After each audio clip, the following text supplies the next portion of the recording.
It's an honor. Yeah.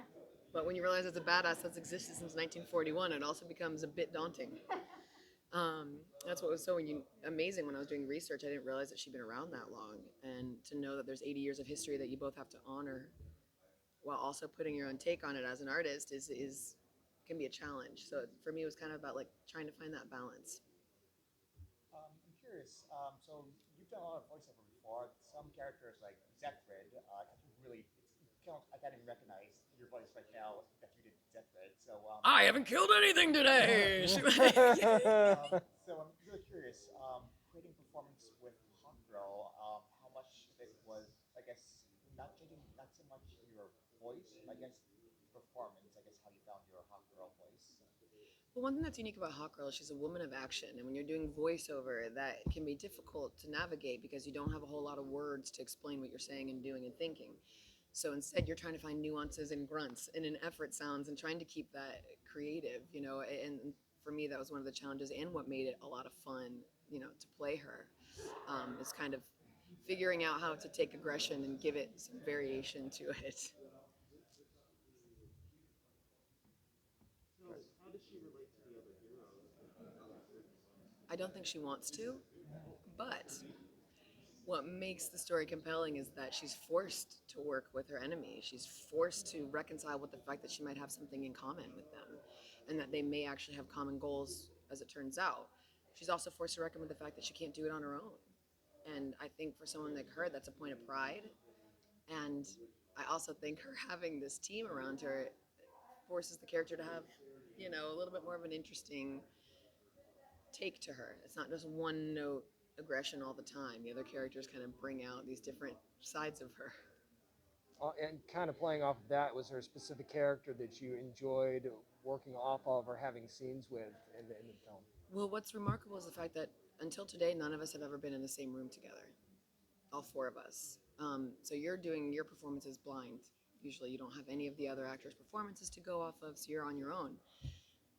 It can be challenging, but that's also what makes seeing the final product so much fun and so exciting. Is you're like, oh shit, that's hilarious because you get to see how you're working with other people and that it works. It's a miracle. It's a miracle that you can all record separately and somehow create chemistry, you know, and that's a testament to our writers, to our editors, you know, and it makes it an adventure for us as well. Do you get a backstory though, like from the director telling you these are, going forward, take, John and Hawk Girl in the animated series, they are in a relationship, they have contention, all of that. Do they give you information like that? That's kind of where we're going with the character, or do they just let you go, take it however you want it, and we'll see what happens? I was kind of cut loose, you know. It's obviously something you're going to research. It's not every day that you play a character that has a history, right? You're usually playing something that's just new and made up. So as an actor, it's amazing to have that trove of information. As with most characters, though, there's a lot of conflicting stories. There's a lot of fan fiction. There's so much to Yeah. sift through. So it's about taking the things from her that were consistent in all the performances over the last many years, taking those consistent traits, keeping them there, and then finding a way to bring it not only into myself but into recent times, right? Trying to make it relatable, trying to take it and apply the messages and things that have already existed and put them in today's terms. There's been a lot of talk of how it's about time we've gotten a John Stewart story, but I also kind of feel that way about Hawkgirl in a certain sense with the Thanagarian Wars and stuff like that. Is this a character you'd like to pick up and run with, maybe in a Hawkgirl movie or Hawkgirl and Hawkman movie at some point in the future? Absolutely. I think it would be extremely interesting to actually witness kind of her romantic side, to see the type of person that softens you. We all act different around the people we love, right? We have one exterior version of us, and then I want to see the version of her that's like Netflix and chill. You know, it's, you know what I mean? Like, what does she eat at home when she's on the couch? Does she got like popcorn, or is she, just sitting there shining her mace all the, it's like, what is her? You think about like your character's at home life, right? Like, what's the normal shit she does? But I think it'd be amazing to take a character like her that's so one track, has a one track mind, is very warrior based, and put her in a situation that warms her up a little bit. How exhausting is it as a voice actor when you have to do those action scenes? Like, I'm assuming you're getting all into it. So when you finally roll and say cut again, like, are you just drained? You are, and there are safer and less safe ways to do that. You know, you're kind of taught ways to create effort sounds and to use your like do battle chatter in a way that doesn't wreck your voice. That has to be a conscious physical choice, right? You're using your diaphragm, so you don't just fry your voice. With Hawker, which was what was unique about this particular performance, is that she doesn't always say a lot, and so it's like trying to convey information through those sounds and imagining. I can only imagine if they had a camera in the voiceover booth, and you're just in there by yourself, being like, "Hurrah!" like just knocking things over and yelling, and we probably look absolutely ridiculous. But when you don't have to worry about what you look like, you can just kind of go there, make weird faces, do weird body movements, like whatever gets the sound and quality that you need, you know? What are some of the things that set her apart from other heroines? I think, well, number one, I love that her history, they say initially there's her origins in ancient Egypt, right? There's kind of a mysticism there. And she is otherworldly.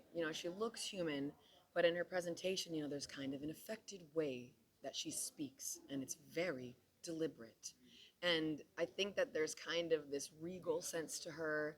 Um, and I think that I like that she's tough. I like that she's pointed and has a lot of like aggressive movements. It's not meant to be fluid and pretty and girly. I appreciate that she brings, a very grounded kind of intensity to it.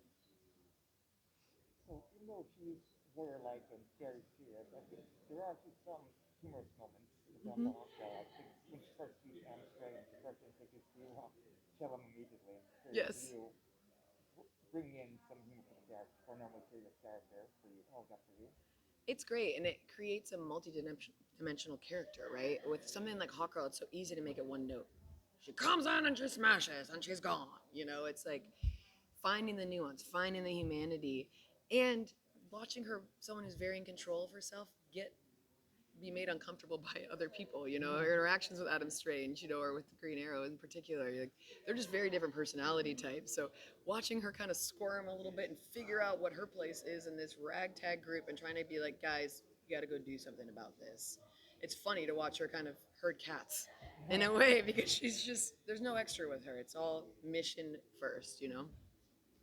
It's interesting because VO for video games, you sometimes there's a motion capture aspect of that. So, like you said, you can actually capture those facial expressions and things like that. What is it like for you to have a performance like that and then have to wonder what it's going to look like after the fact and then seeing it for the first time? When you don't have to worry about lights, camera, angles, what I'm wearing, what I'm touching, the set, all of that allows you to really focus because you're just driving everything through one vehicle. And that for me is really comforting and it really allows you to kind of dig in. Um, Again, because you don't have the space to really move around and fully act things out, you're kind of improving and just adapting as best as you can. But it for me is kind of a zen thing because I'm not worried about anything else. I can do whatever I need to do to get the sound to come out of my mouth, but this is all that I'm concerned with, and that's kind of freeing. Have you seen the final product? I have. Was there a scene that when you recorded it, you were super excited to finally see come to life? It was almost the opposite in that I didn't know what to expect because we hadn't heard anyone else's performances. So it was really fun to watch it with fresh eyes, even though we read the script. The moments, even in the trailer, when I first saw the trailer, and I know that I come in the room and screaming at everybody, being aggressive and all this stuff, and they cut to Green Arrow, and he's like, "She's fun," and like watching that moment for myself the first time, I was laughing so hard. So it's like a treat, you get to see how everything falls into place. Do you think if you got to record though with the entire cast, it would have changed anything in your performance? I don't know if it would have changed our performances, but that would be interesting because again, I was saying it's a miracle that you create chemistry that way without being in the same room. I think that we would have had a lot of fun. I think it would have taken twice as long to shoot it because we'd all just be goofing off with each other. So maybe it's good that there's only one of us in a room at a time.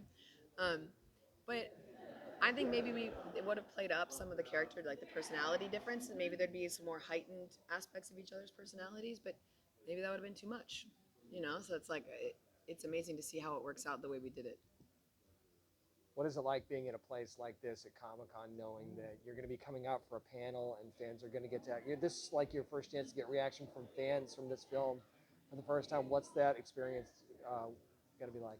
It is extremely exciting and extremely nerve-wracking. There's no escape. I'm in the same room as them. I can't pretend it's not happening. No, it's again. There's gonna be people who love it and it's exactly what they thought it would be. There's gonna be people who had a vision in their head and it doesn't totally meet it, and that's okay. With a passionate fan base like the DC fan base, you just have to strive to do the best job that you can and hope that it resonates with people who have lived in this world for that long.